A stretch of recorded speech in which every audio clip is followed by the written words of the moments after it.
how to enable fast charging on iPhone. So first of all, just go ahead to your main settings. In the main settings, what I'm gonna do, scroll a little bit down until you find your battery. So there is actually a way to actually do it. There is like a little trick. So what you're gonna do, you're gonna see right here your battery settings. Just go ahead and click the battery health and charging. And if you are using iPhone 14 or up, you're gonna see an option called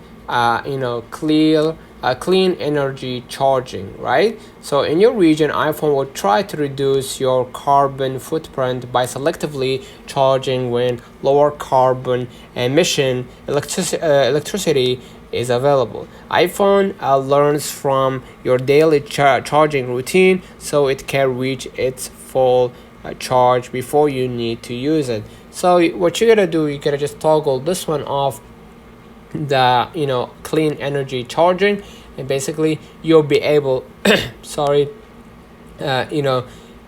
you will be able to charge your phone faster. Let me know in the comments if this video helped you. Don't forget to like and subscribe. Thank you for watching.